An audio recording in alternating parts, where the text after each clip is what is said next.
Hello, ladies and gentlemen, and welcome back to Warhammer. Wait, ladies and gentlemen, I don't know why I say that. I always go to say that, and I'm like, I can't say that because like no women actually watch these videos.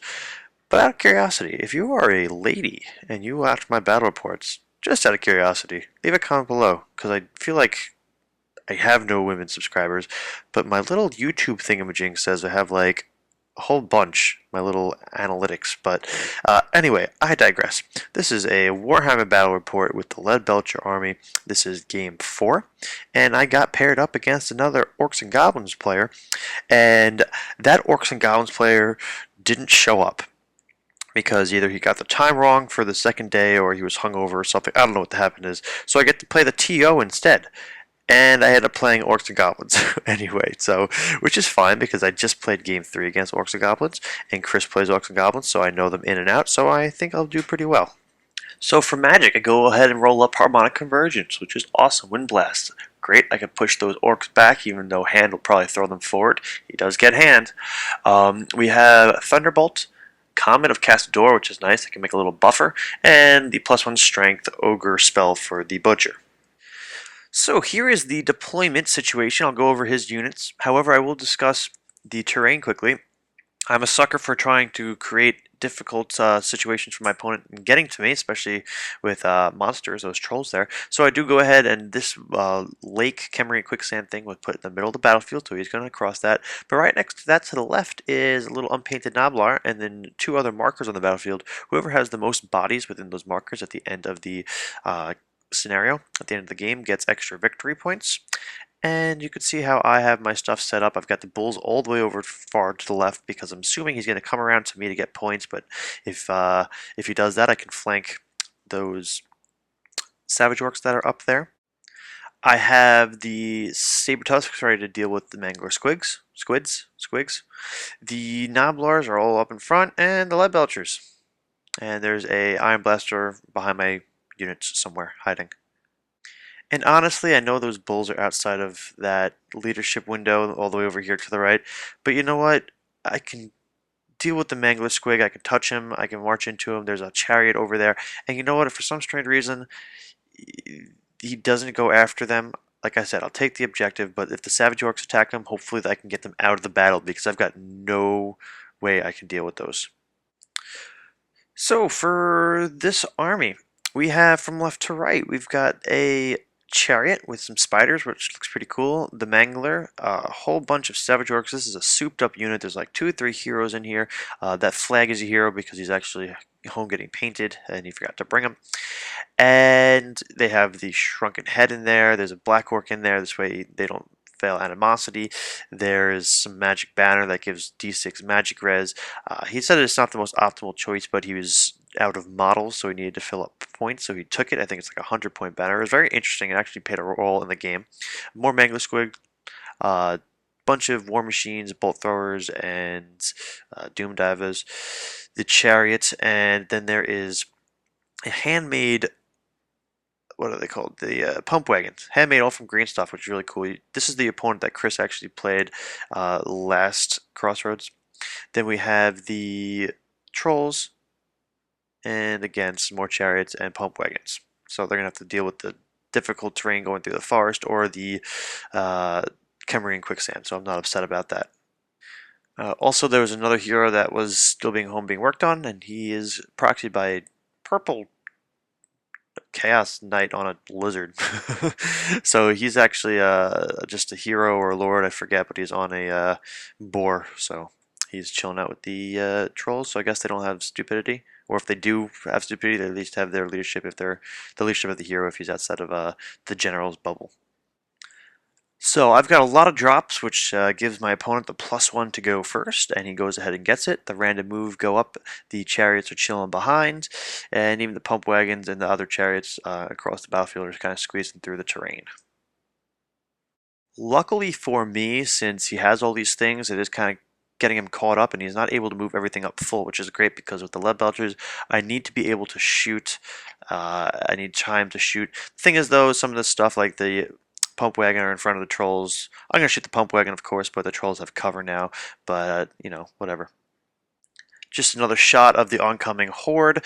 The army is very well painted. I'm very, very impressed with them. Some of the stuff being made out of green stuff when I get closer. Take a look at the bases. There's like branches and twigs and stuff, all made out of green stuff. Definitely really, really cool. But this Savage Orc horde, man, I gotta make sure that my Noblars are redirecting like crazy.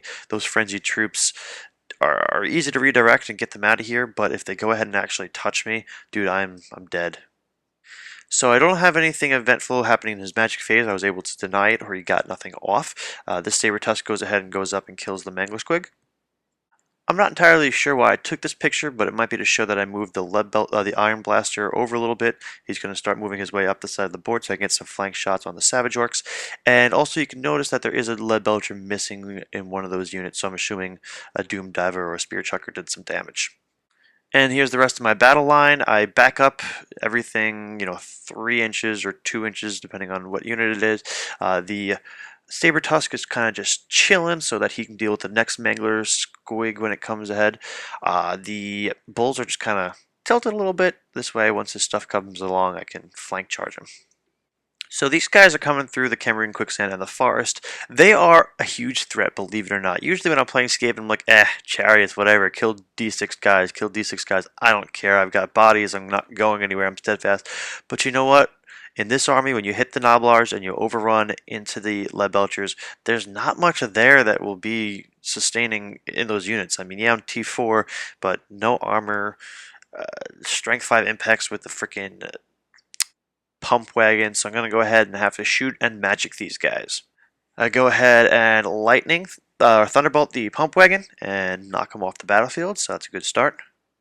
And I go for Comet, but he is smart and dispels it because he does have a lot of individual models, chariots, pump wagons, heroes, just over on his side, so to have something like that land would be devastating. I do want to back up to this picture a little bit. You see the way that the pump wagon, the chariot, and the war machines behind are lined up. They are in a perfect line with my Iron Blaster that's chilling out of the side, so that's awesome. I do go ahead and kill that pump wagon, of course, with the Thunderbolt, but I do take a shot against the chariot and the war machine. I end up killing the war machine, which is great. I do a wound to the chariot, I believe, but then the Lead Belchers go ahead and finish off the chariot.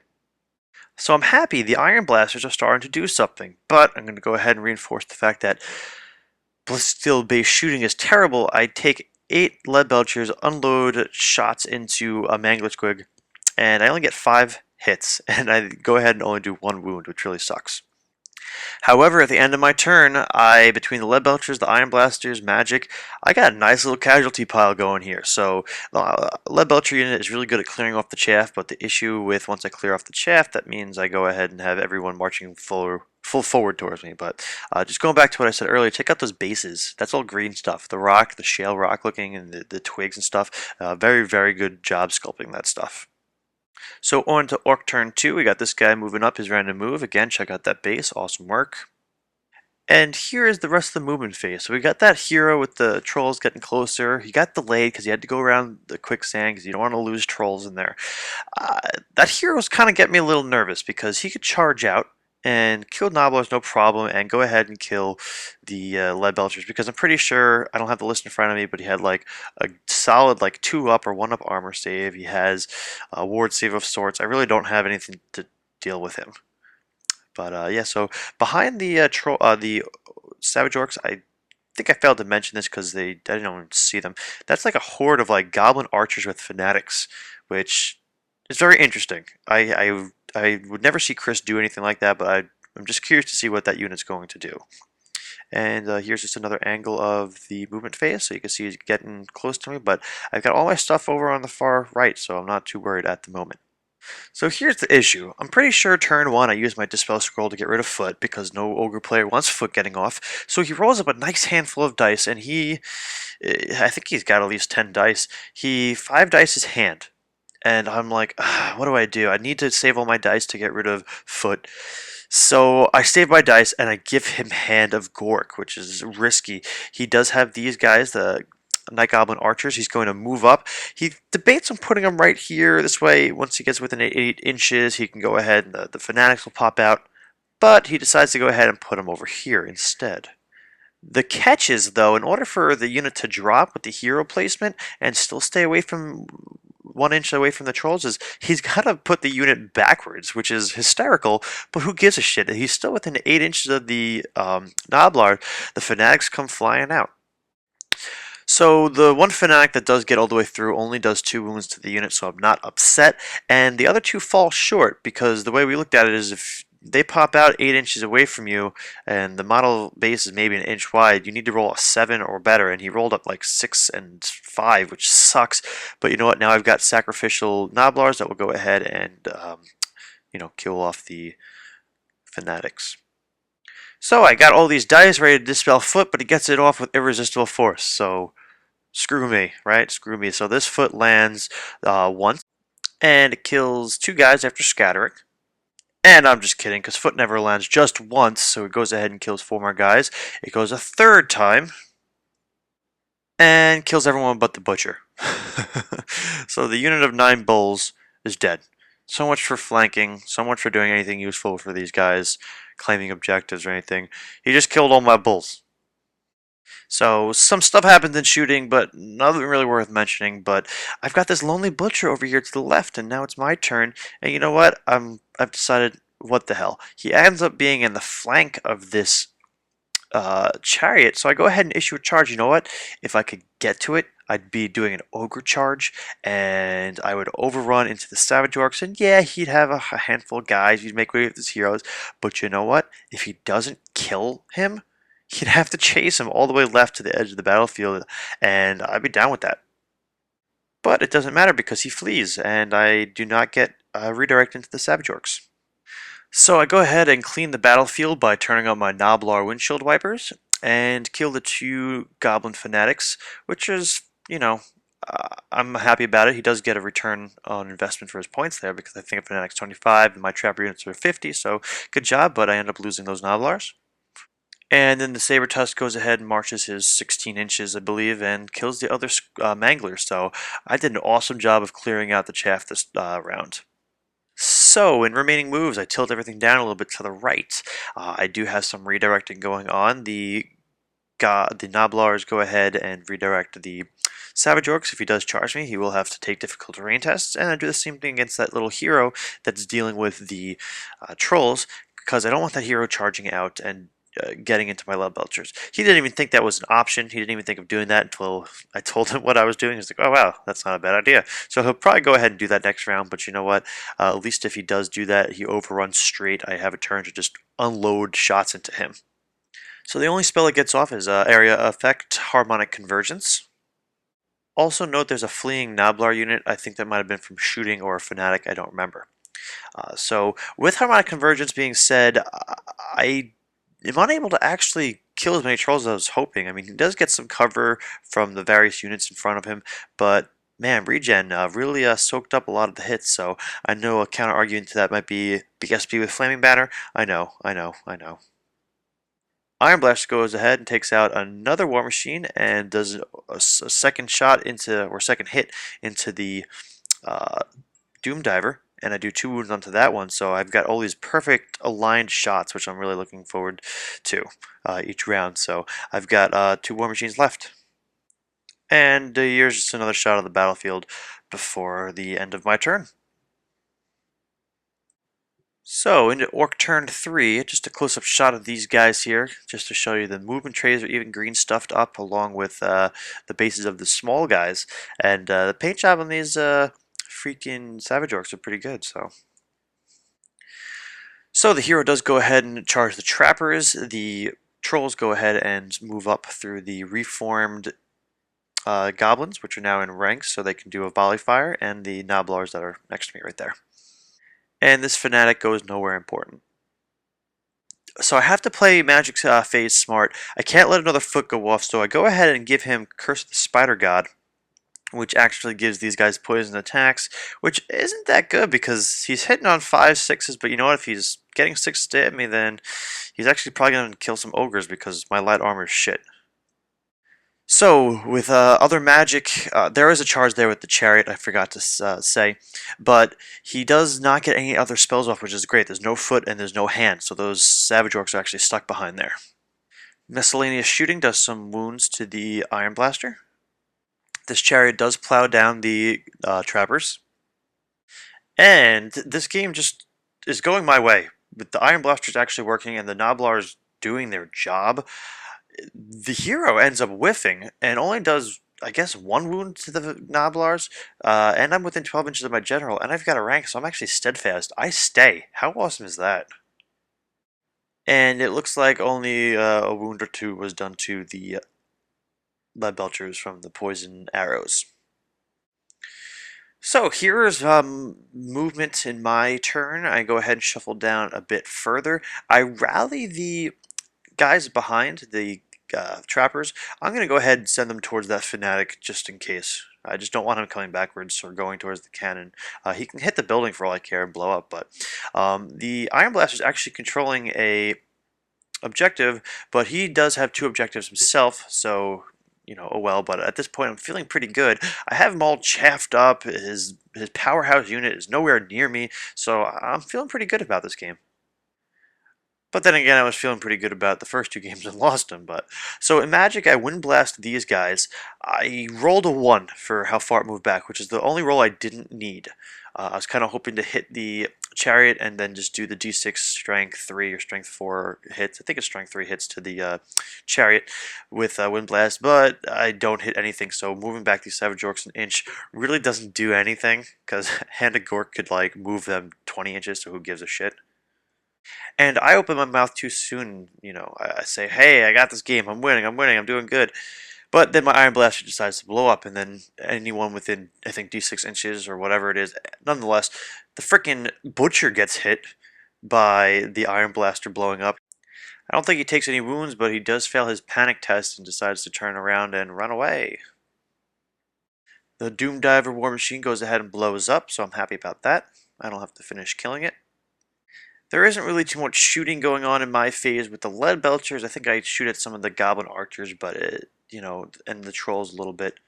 The trolls are down to 3 guys, and I don't really care about the goblin archers. But I roll an 8 here. He only kills 2 more guys. This hero is doing terrible. The orcs and goblin heroes on foot or on steed aren't as scary as I thought it was. I mean, the last game, the heroes either killed themselves or they just didn't roll up their saves, and my Noblars are giving orcs and goblin heroes a run for their money. So I roll up an 8 for my leadership test. I'm still in range, and I'm steadfast. So for Orcs and Goblins turn 4, he does make this charge. He has to clear out those Noblar trappers. He's not in my front, so he doesn't have to take dangerous terrain tests, which is upsetting. The Trolls fail their stupidity test, but I think when you stumble forward, you can get into base contact with an enemy and count as a charge. I don't know. I'm just assuming that's a legitimate rule. And Curse of the Spire Gods gets off again onto the archers. They're ranked up funny, but they are facing the lead belchers. I let it through because I gotta keep hand and foot at bay.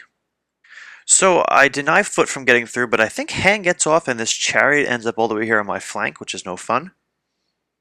Once more spell gets off onto the trolls. I think that's sneaky stabbing. I don't recognize the card and I can't see the name, but yeah, so an augment gets off. Oh, and my apologies, I guess I didn't deny foot. Foot gets off. But only does 5 wounds, so not bad, and then it rolls a 1. So I go ahead and throw it on him. I don't know if I'm allowed to do this because he's in contact. He's fighting an opponent. I don't know. Can you do it into combat? I'm not sure. But nonetheless, I do this, whether it's legal or not, which doesn't do anything. I actually, it scatters like an inch to whatever direction the scatter die is. But he's got that D6 magic res thing, so he rolls up like a 3, and he already has like a 5 aboard save with the shrunken head, so nothing happens. So that hero, which is proxied as a banner, goes ahead and makes way, and he rolls up an epic roll to hit of 211-211, so the hero does nothing. The other hero already in combat, and the Savage Orcs are able to manage a couple more wounds onto the Noblars, which is fine. He breaks them. The hero is able to get some distance, but the way that the Savage Orcs are lined up, they stop an inch away from the Noblar and the Troll combat, so I'm glad he was not able to run into those other Noblars because that would have been a mess. So man, the Noblars are doing great. They're actually able to get another Troll dead, and I'm steadfast. Even with stomps, they only killed, I guess, 4 guys, which is rough. And this is what the battlefield looks like at the end of Orc turn 4. So for Ogre Kingdom turn 4, we actually are running low on time. This game stretched out a lot longer than we were anticipating, mostly because my opponent didn't show up and we started like a half an hour late. But we need to play out turn 4, so I decide, hey, all in. I'm going to do some charges because you know what? He won't be able to do anything in turn 5 because we won't get to it, which means he won't be able to charge me anything. So I go ahead and charge these archers, and I will help kill the hero, hopefully, or make that hero run if I overrun into him, but also it will contest the other marker in the middle. And this is what my remaining moves looks like. So instead of losing the game and having my caster blow up, I actually skip the magic phase and go ahead over here and light up this chariot after I make a solid swift reform. And I do end up killing the goblins and run into the hero and the unit of trolls for the overrun, so I get another round of combat on the trolls. He goes ahead and kills all of the all the Noblars, which is 6, and then I'm unable to do any wounds to him, but I mean, I've got a charge, I have a flank charge, but I still end up losing, which really sucks. I do roll up a solid roll of 6, it looks like, which is fine because I mean I'm steadfast, even though I lost the combat like 3 or 4. So, but this is the last shot of the battlefield. I never got to deal with the Savage Orcs, which I'm very happy about. It's the way I wanted this game to go, and I end up walking away with another victory, which I'm really happy about. Great opponent. The TO was really cool. Also, you know, he provided me some insight on, you know, the history of the CrossRoads tournament and whatnot, which is pretty cool. But yeah, so I'm really happy about this game, and too bad. I mean, if we did get to play out turn 5 and 6, it would have been very different. I would have had to do some funky maneuvers to deal with the Savage Orcs, but I mean, that's the game. We started late, and we were only able to get through 4 turns. So, but let's take out the score sheet. I actually have a picture of this one. I walk away with another 15 points, or not another 15 points. I think last game was more like 13 or something. I had like a minor victory, but I got 15 points here. My opponent got 6. And yeah, so I'm happy. I got a battle point for one objective, and the other 2 were contested. Or I think one of them was contested, and he got the other one. So, but yeah, thanks guys for watching game 4, and stay tuned for game 5, I'm sorry, and we're going to get to see some Lizardmen action, which is something we're not used to seeing here on Long Island Wargaming.